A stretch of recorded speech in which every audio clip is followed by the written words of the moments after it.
All right, so this is going to be our Northern Hockey School education on sleep.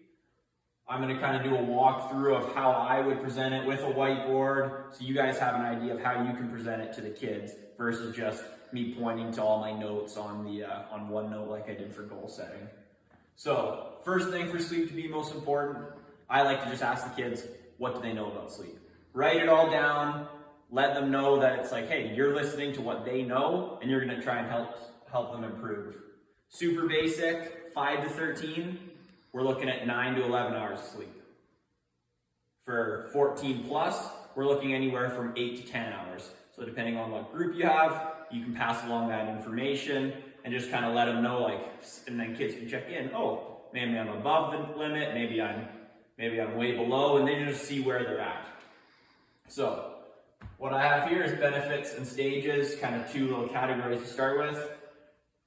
Same thing, I'll ask them if they know anything, and then I'll start filling in the blanks. So some benefits of sleep. Number one, especially for hockey, it's going to help our muscles recover. It's going to increase our energy. We're going to be less stressed, happier mood, immune system increased. And then obviously there's more. Oh, actually, make sure you guys focus on, it helps us keep our memory. Helps our memory. So with all of these, give some examples of just when you've slept well and when you've experienced it. So maybe you had a hard workout, you slept 8 hours, you felt okay the next day. You slept a bunch of hours, the next day you had lots of energy. Just give some examples of when you felt it and see if you can relate to them on some sort of level here. For the stages, this is just kind of giving them some information. Some kids are going to like this. Some kids probably aren't going to like it as much because they don't really care. They'd be more interested in just kind of this.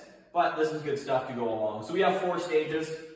We have stage 1, which is pretty much our transition. So this is when you're laying on the couch watching a boring movie. You start to eyes closed and you all have to twitch and catch yourself.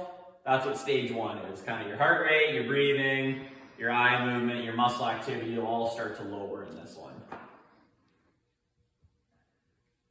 Stage 2 is light sleep.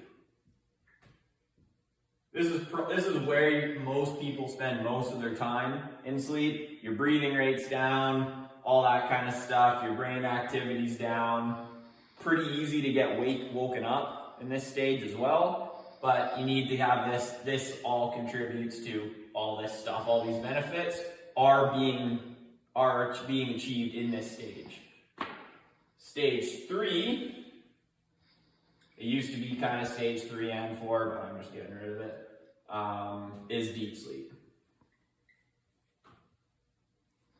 So, a good one here, this is, especially for hockey players, this is where that muscle recovery is happening, in our deepest sleep. No movement, you're pretty much a rock. Make the joke, if your parents came in, turned on the lights, yelled at you, you're not hearing it in stage 3. And then stage 4 is REM sleep. A good way to do it is try and have them guess, what does REM sleep stand for? It's rapid eye movement. Your eyes, if you would pull someone's eyelids up, they're going back and forth, they're going crazy. This is the stage where we dream.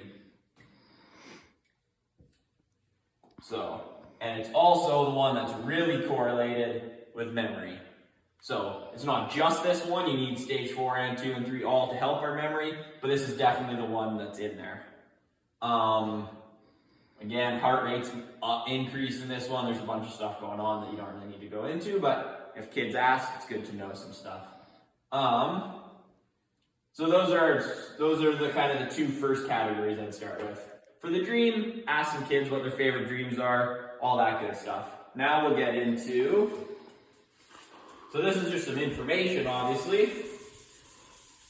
Now, because we're coaches, we have to kind of give them some tangible things to help them maximize their sleep and their hygiene and all that. So, let's go maximize sleep. How are we going to do this? Well, first, we need a consistent sleep schedule.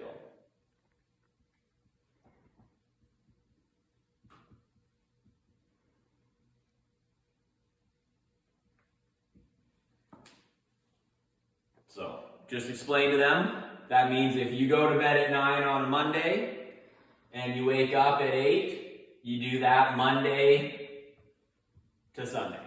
You keep it consistent as best you can. Obviously, there's going to be nuances, but we want to keep it as consistent as we can. Number 2 is going to be limit electronics before bed. So some information here. Ideally, it's 1 hour before bed. Goal setting, maybe we start a little bit lower than an hour. But that includes everything. TV, iPad, all that good stuff. And you can just let them know the reason we do that. The blue light from those screens is going to wake up our sympathetic nervous system, or it wakes up the parts in our body that want to go and do stuff when it's bedtime and we want to go to bed. 3, I actually got this one from a hockey school kid. He said it one time and I really liked it. Seth Wright, actually. Is get some downtime before bed. So what he was referring to is with hockey, lots of times there's late practices. We want to get some downtime before then. Is that your phone?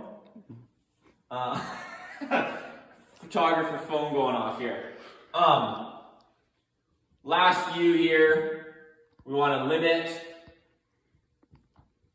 sugar plus caffeine. So obviously with kids, it's probably more of the sugar, but we want to do that 4 to 6 hours. 5, food. We want to limit a big meal right before bed. And then last but not least, for our rooms, we want to make them dark, cool, and comfortable. So we want to cover up any sort of little lights that you might have from clocks and stuff. We want to get it cold, and we want to have it as comfy as possible. So it should be cool, but we should have some blankets and whatnot that'll keep us warm. That's kind of how you should approach your sleep talk. If you have any questions, just send me a text and we can kind of go from there, but should be good.